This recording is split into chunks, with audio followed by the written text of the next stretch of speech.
Qasem Soleimani may have been a terrorist in the eyes of the United States, but in vast portions of the Middle East, he was a hero. That's especially true in southern Lebanon, towards the border with Israel. We traveled there to see up close what Soleimani's legacy is in an area dominated by Hezbollah, the Islamist militant group that he helped support, and on battlefields like Syria, command. To travel south in Lebanon is to travel deeper and deeper into the heart of Hezbollah, where signs like these are commonplace. It was here, in the city of Tyre, where Hezbollah met Israel head-on in 2006, sparked by the group crossing the border, killing and capturing Israeli soldiers. The short but brutal war killed as many as 1,200 people. Long before that, Israeli forces occupied southern Lebanon, and it's why a lot of people here see Hezbollah as their liberators. Soleimani was a really great man. He served his country with great loyalty, and he was one of the most amazing men that this world can ever have. Israel left Lebanon 2 years before Doha El Rose was even born, but she still calls Hezbollah her protectors.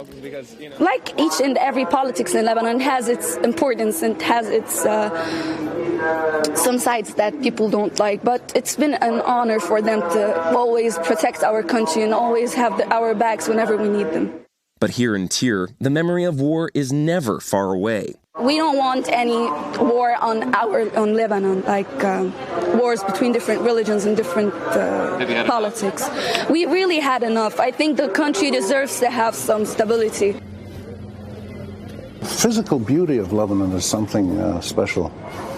Rami Khouri is a journalist and professor at the American University of Beirut. While Hezbollah has been a designated terrorist organization in the U.S. for more than 20 years, he says that the group enjoys widespread legitimacy in the region. I've been watching Hezbollah since they came into being in the early 80s, and what's interesting and important about them is they're very disciplined, they're very strategic thinking, they're very organized, very disciplined in their actions and their words. They will tell you what they're going to do, and they will do what they say they're going to do. It's interesting because I watched very closely this eulogy that the leader of Hezbollah gave for Soleimani, in which he seemed to be prophesying that U.S. soldiers would, quote, leave the region in caskets. What did you take from that? Well, the first thing is you should never take these things literally. And so these kind of statements should be taken for their political significance. What he means is they're going to keep up what they call the resistance. It's what that resistance looks like that's been making a lot of people uneasy. Iran has been making similar threats, demanding that the U.S. military leave the region. Many suspect that Iran's proxies are the best weapon it has to target U.S. military locations, or its allies, like Israel, just across the border. And no Iran proxy has been more successful than Hezbollah. Case in point, Mlida, otherwise known as the landmark of the resistance. It's kind of like all the bad weapons that came and tried to kill us with, we put them here just as a reminder to the people of Lebanon, as a warning to anybody try to come here, they'll be falling into the abyss. We know at least one of these tanks is a replica. Exhibitions like this can blur the lines between museum and propaganda.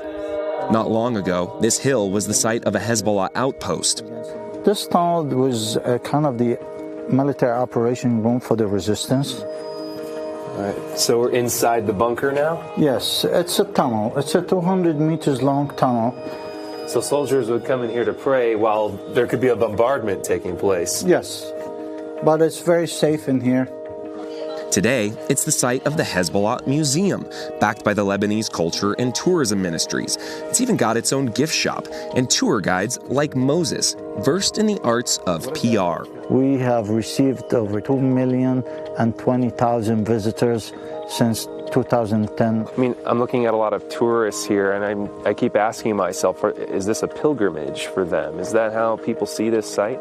It's not a religious pilgrimage. It's kind of memorial to the people that they sacrificed their life. Martyrs, as they see it, like Abbas al-Musawi, one of the founders of Hezbollah. This is the bunker where Sayyid Abbas al-Musawi used to stay. He was assassinated by the Israelis. They used 3 Apache helicopters on an open road in a village called Tefahta.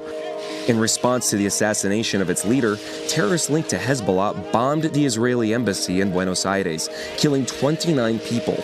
And what did that do to Hezbollah? What happened to the group afterwards? Did it get weaker?